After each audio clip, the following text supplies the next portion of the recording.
speculation runs rampant in the aftermath of Tony's death and Percy's disappearance. Silas is the prime suspect, and his character and possible motives are in question. Everyone has their doubts, but as the group tries to piece together what actually happened, Silas finds himself alone and with his world turned upside down. The only real show of support comes from Elton, who refuses to believe his friend could have committed cold-blooded murder.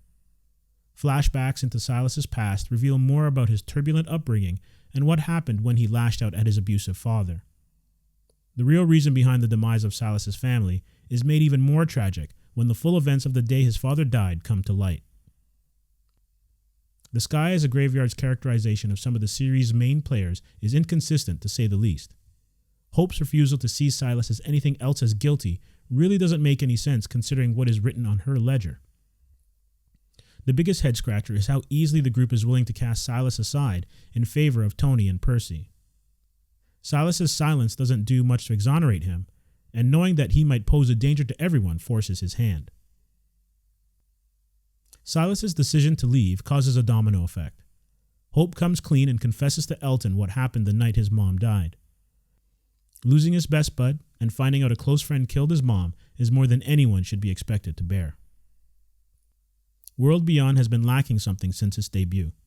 Since the group left the colony and the CRM was pushed into the background, the show needed something to make it more interesting.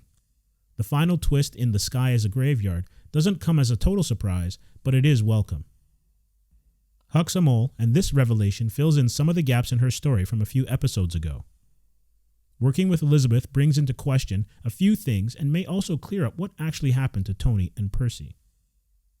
If Huck is responsible for their deaths, and ultimately the splintering of the group, then that would make things far more interesting. There's also the question of the asset that Elizabeth mentioned. What exactly is it? Could it be the codebook that Hope and Iris have? If that's the ultimate prize for letting the girls roam around the countryside in search of their father, then why didn't Elizabeth use the CRM's resources to retrieve it? It might also explain why she gave Iris the map, but hopefully that detail will be touched upon later on down the line.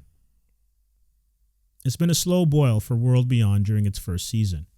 With one episode left in Season 1, and the series concluding after a 10 or 11 episode run in Season 2, a lot is going to happen to justify this season's pace.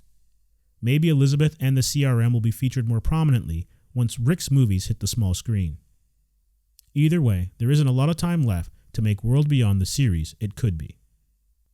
The Walking Dead, World Beyond, Episode 108, The Sky is a Graveyard, 2.5 stars.